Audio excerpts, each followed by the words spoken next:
Millhaven, Dakota Territory, 1879. Josephine Hartley stood on the depot platform with a single trunk at her feet, and the whole town watching from a careful distance. The way people watch a house fire they have already decided is not their business to put out. She was 18 years old. She wore the blue traveling dress her mother had sewn for a wedding that was no longer going to happen, and she did not cry, though the crowd seemed to be waiting for it. Her father stood 20 feet off, near the ticket window, and did not come any closer. Warrick Hartley had built the Circle H out of raw grass and stubbornness over 20 years, and in all that time Josie had never once seen him look away from anything. He looked away from her now. Reginald Thorne watched from the porch of his father's bank and did not come down either, though he had asked her to marry him 11 months before in that very street. He had stopped speaking to her 9 days earlier, when his father stood up after Sunday service and told the whole congregation that Josephine Hartley had been meeting a stable hand in secret. It was not true. Nobody in Millhaven troubled themselves to ask whether it was true. They only asked whether it was interesting enough to repeat at supper, and it was. What none of them knew, standing on that platform, was that the truth of it would take 10 years, a fortune neither of them yet imagined, and one folded piece of paper to finally come out into the daylight. If you're enjoying this story so far, don't forget to hit the like button and subscribe. Drop a comment telling me where in the world you're watching from. I love hearing from you. The trouble had started 9 days before that, on a Sunday morning that began like every other Sunday morning in Millhaven, with the whole town crowded into the small frame church at the end of Main Street, and Reverend Cobb working his way through a sermon nobody was listening to very closely. Barnaby Thorne stood up before the closing hymn, which was not a thing deacons generally did, and said he had a painful family matter to bring before the congregation rather than let it fester in whispers, and that he trusted the good people of Millhaven to handle it with the seriousness it deserved. What followed lasted perhaps 4 minutes.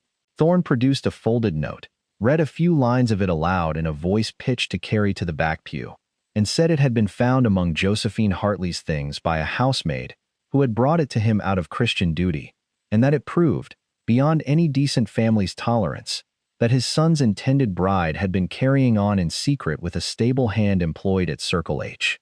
He did not use Caleb Osgood's name. He did not need to. Everyone in the room understood exactly who worked the Circle H stables, and by the time the service ended, most of the congregation had already decided the matter for themselves without asking Josie a single question about it directly.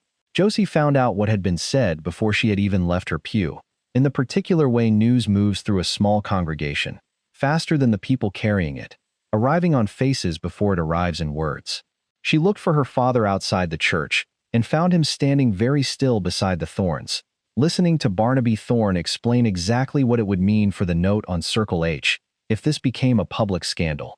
She understood, watching her father's face, precisely what kind of arithmetic he was doing, and she understood, before he ever said a word to her directly, which way the sum was going to come out. That night, in the kitchen at Circle H, her father told her what he needed her to do, in the careful voice of a man reciting something rehearsed. He said the Thornes had agreed to let the matter drop quietly if she left Millhaven within the week to stay with her mother's cousin in Ohio, and that in time, perhaps, the whole business would be forgotten. "It isn't true," Josie said. "None of it is true, and you know it isn't." "I know," her father said, without meeting her eyes. "I am asking you to go anyway, because I do not see another way to keep this ranch, and I have spent 20 years building it for you to inherit, and I cannot make myself choose between the two things properly." "You already have," Josie said. "You just haven't said it out loud yet." He did not answer that, and the silence between them lasted long enough that she understood it was the only answer she was going to get.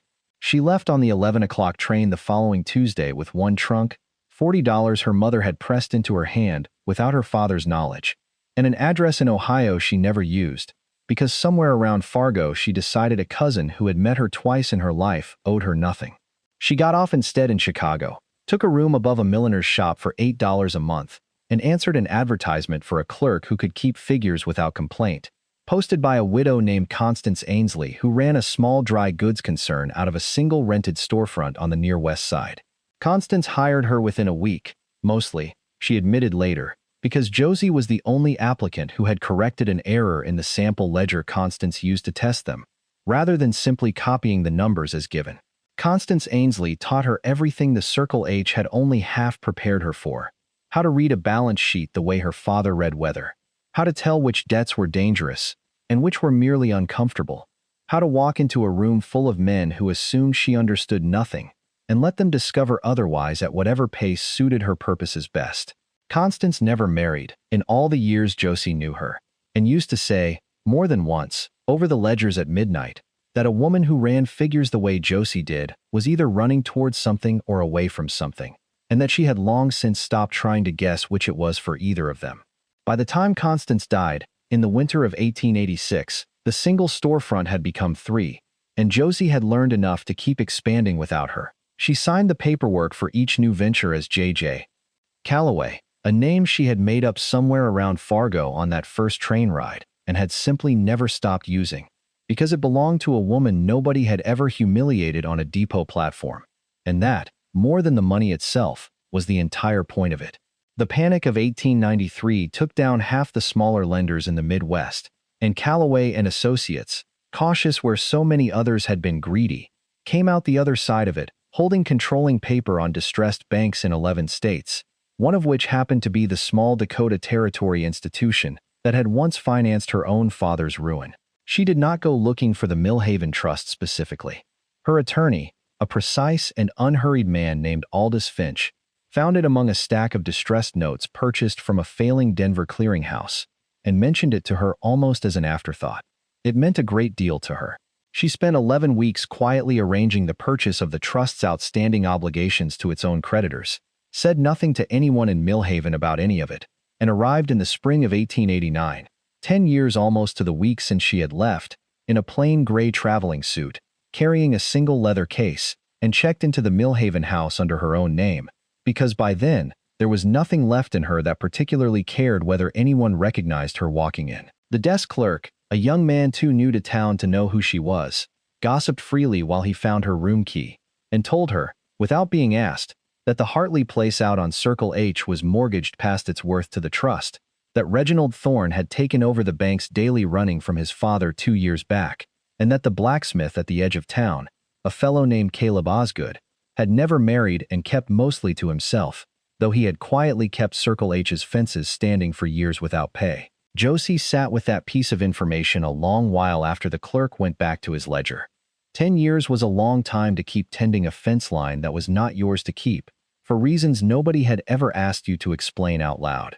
Before she went anywhere else in town, she walked out to the small cemetery behind the church and stood a while at her mother's grave, dead now 11 years, and told her, quietly, that she had made good on her own after all, in case anyone up there was still keeping track of such things. Her mother had sewn her a wedding dress for a marriage that never happened. Josie thought, standing there, that she had at least turned the fabric of that particular disappointment into something sturdier than lace. She saw Reginald Thorne the very next morning, at Calder's Mercantile, where he was ordering feeds sent up to the bank's stable, and did not recognize her until she had already paid for her own goods and turned for the door. He stopped her there with a hand not quite touching her arm, close enough that Ruth Calder, behind the counter, looked up sharply. "Josephine Hartley," he said, and something in his voice suggested he had rehearsed the note of faint amusement he used on it. "I heard you'd done well for yourself somewhere back east. I confess I didn't expect you'd have the nerve to come back through this particular door." "It's a public mercantile, Mr. Thorne," she said.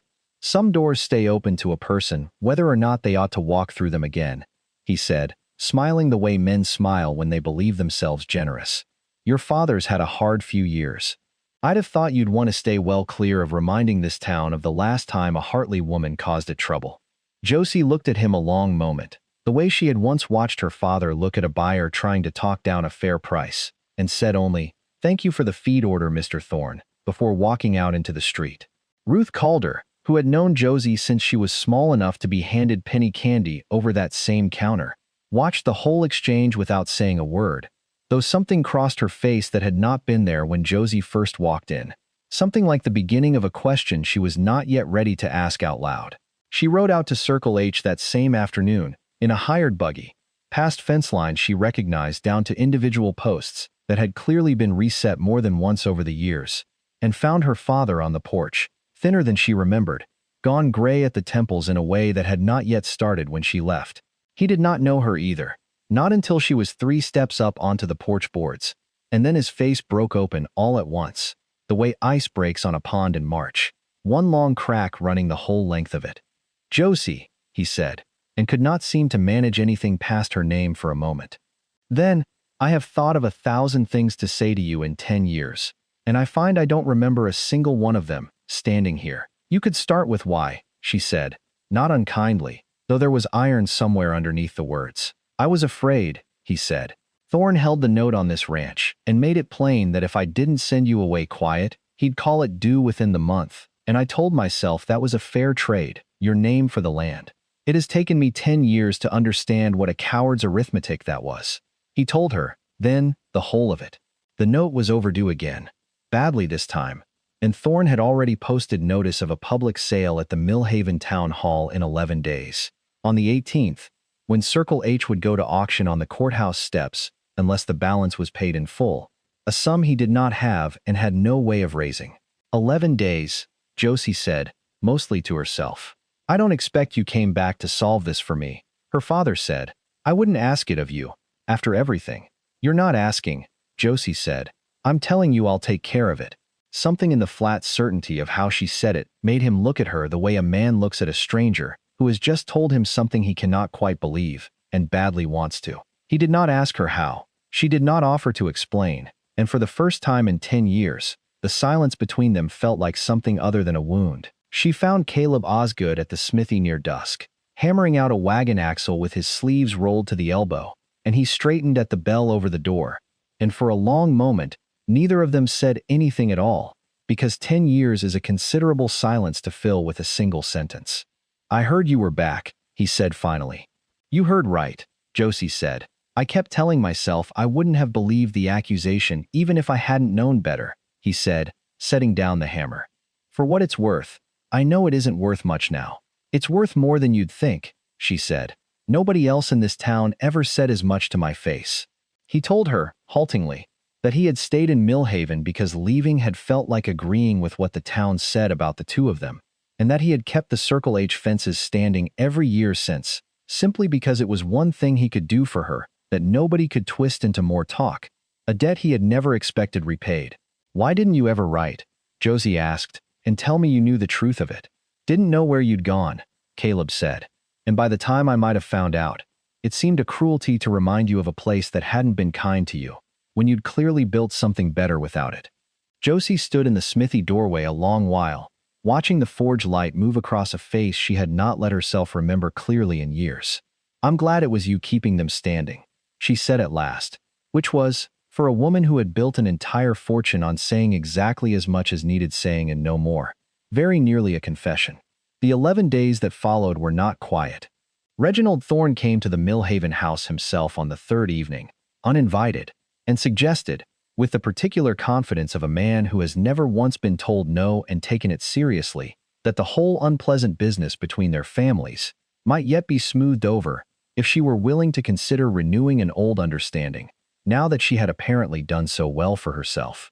"You're proposing to me again," Josie said, 11 days before you plan to auction my father's ranch out from under him." "I'm proposing a sensible arrangement," Reginald said. "Circumstances have simply reversed themselves in an interesting direction." "They have," Josie said, "though perhaps not the direction you imagine." She did not explain further, and he left the hotel considerably less certain of himself than he had arrived, though not yet certain why. Mr. Finch arrived from Denver on the 9th day with the last of the paperwork properly signed and sealed, and the two of them spent an evening at the hotel's small writing desk, confirming, line by line, that the purchase of the trust's obligations would hold up to whatever challenge Barnaby Thorne's lawyers cared to raise. "He'll try to move the sale date up once he suspects anything," Finch said. "Men like Thorne generally do, when they sense the ground shifting under them." Josie said she was counting on it, and went to bed that night sleeping better than she had and longer than she cared to admit. Thorne tried exactly what Finch predicted. 3 days before the sale, filing a request with the county judge to move the auction forward to the following morning, on the grounds that the Hartley debt had grown too unstable to wait out the full notice period. The judge, an unhurried man named Otis Pruitt, who had known Warrick Hartley for 30 years and disliked being rushed by bankers on principle, denied the request and told Thorne, not unkindly, that 11 days' notice had been posted, and 11 days' notice the county would honor, whatever inconvenience that caused anybody's schedule. Josie heard about the attempt secondhand, from Finch, and said only that she had expected as much, and spent the remaining days quietly confirming, line by line, that nothing in Thorne's own ledgers would give him room to maneuver once the 18th actually arrived. If you're hooked on this story, make sure to subscribe and turn on notifications so you never miss an upload. Your support means everything, and helps me bring you more emotional stories like this one. The 18th came clear and cold for spring, and by 9 that morning the Millhaven town hall was fuller than Josie had seen it since her own wedding announcement 10 years before, a symmetry the town had arranged for her without meaning to. Barnaby Thorne sat at the front table beside his son with the particular ease of a man who has already spent money he expects to make that morning, and the benches behind them filled the way they always filled when something was about to be settled at somebody else's expense. Warrick Hartley sat near the back with his hat in his lap, and nobody sat within 2 seats of him, the same careful distance the town had kept from his daughter on the depot platform a decade before, as though disgrace were a thing that might rub off on a person who got too close to it. Reginald Thorne stood to open the proceedings, and could not resist, reading the notice of sale, adding a small remark of his own, that it was a shame to see a ranch as fine as Circle H come to auction, though perhaps not entirely a surprise, given how the family's fortunes and the family's judgment had both been known to run thin in recent memory.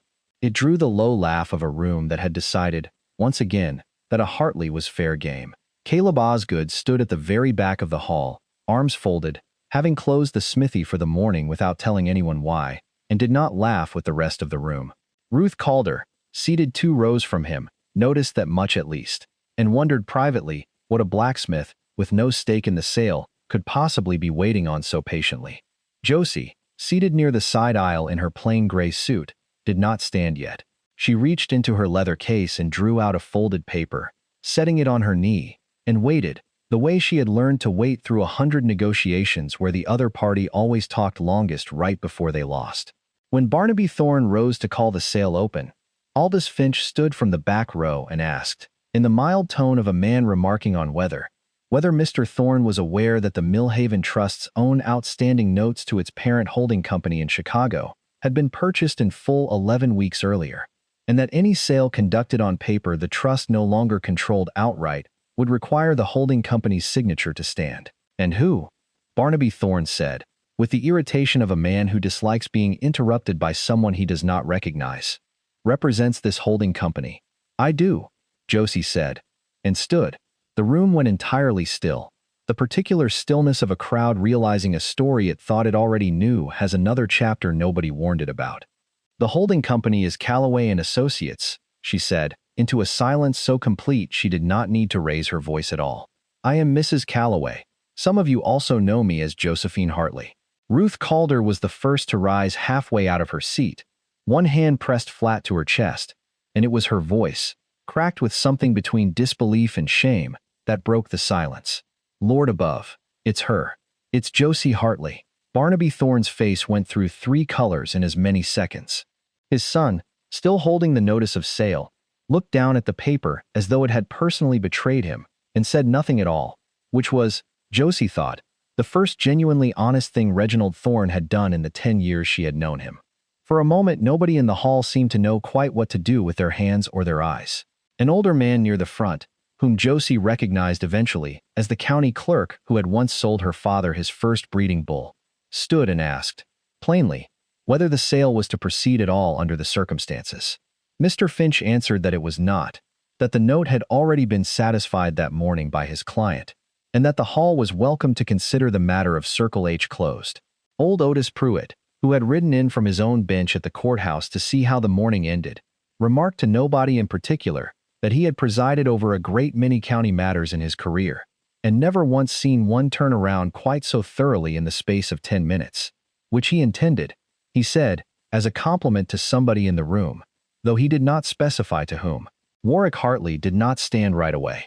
He sat very still, hat in his lap, looking at his daughter across the width of a room that had once watched her leave it in disgrace, and was now watching her stand in the middle of it owning half the paper that ran the county.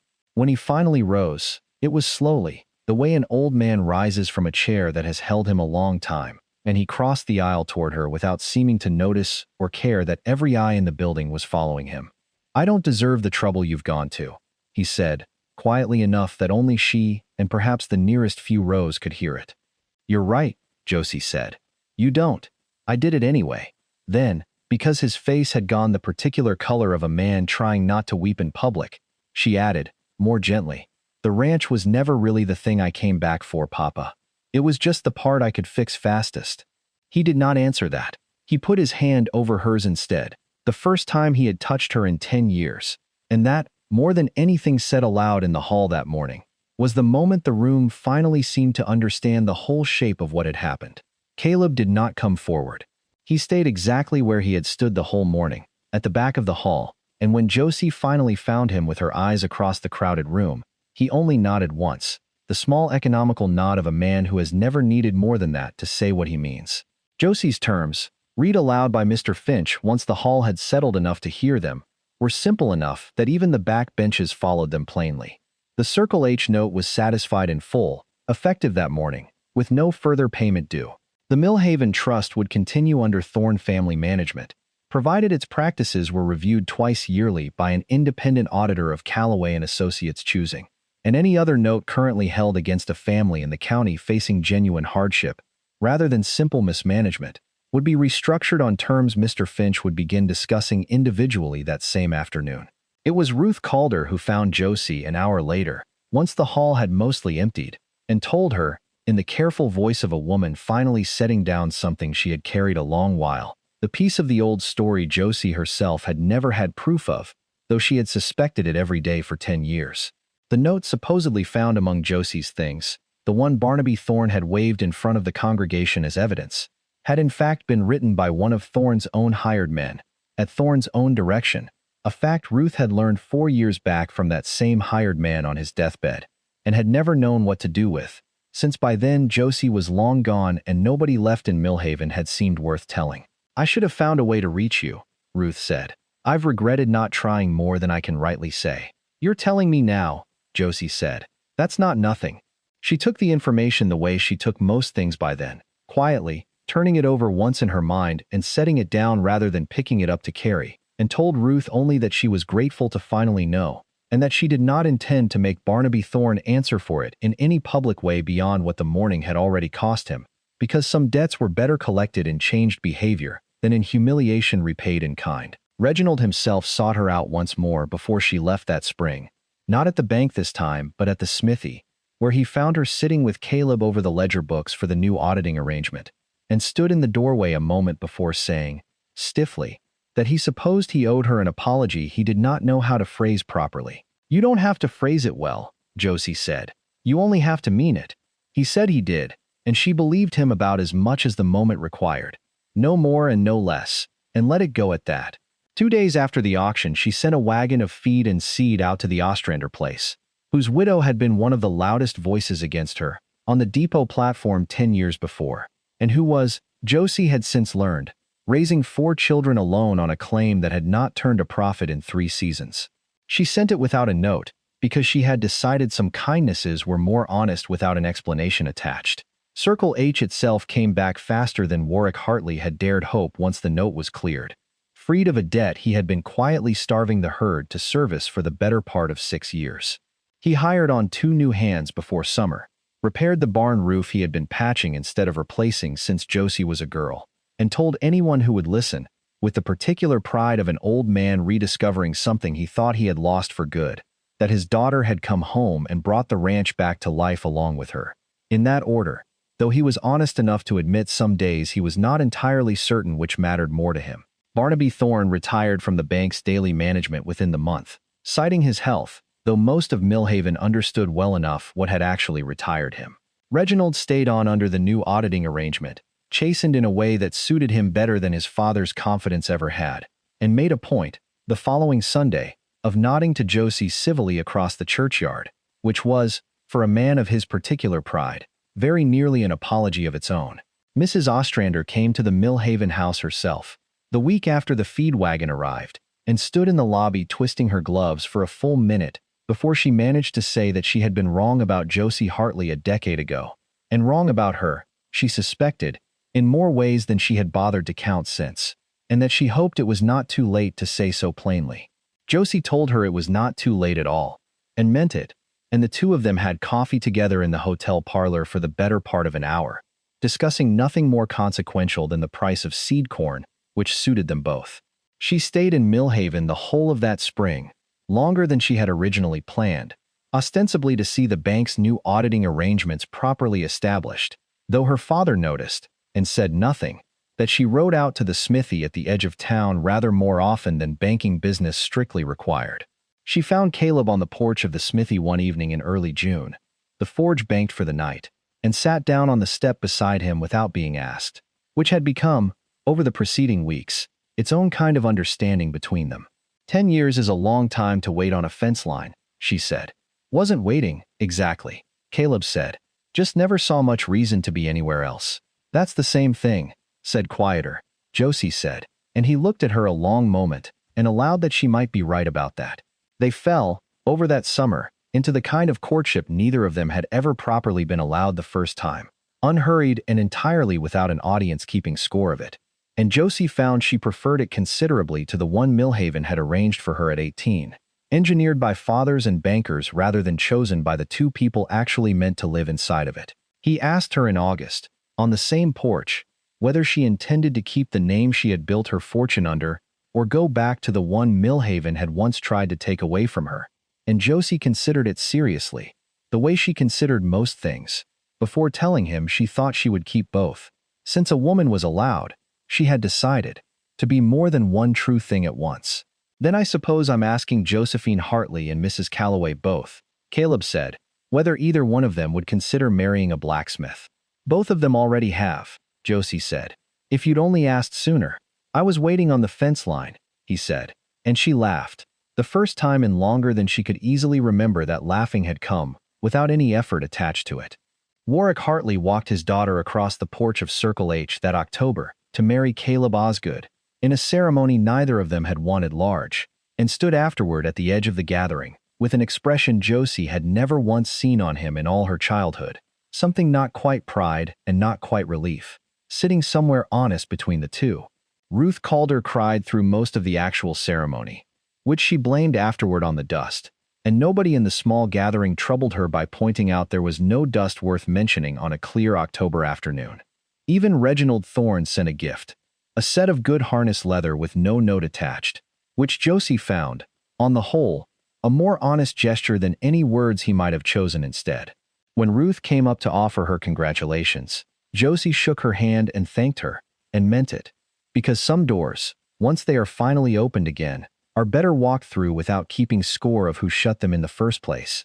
That evening, with the lamp lit in the kitchen window, and the fences standing the way they had stood every year somebody had quietly kept them that way, Josephine Hartley Osgood sat on the porch of the ranch she had once been sent away from in disgrace, and found she did not feel the need to say a single word about what it had cost her to come back and own the whole of it after all. For the first time in 10 years, nobody in Millhaven was waiting for her to explain herself, and she had finally stopped expecting them to ask. Thank you so much for watching until the end. If you love this story, check out the other videos on your screen now. I think you'll really enjoy them. And don't forget to subscribe if you haven't already. See you in the next story.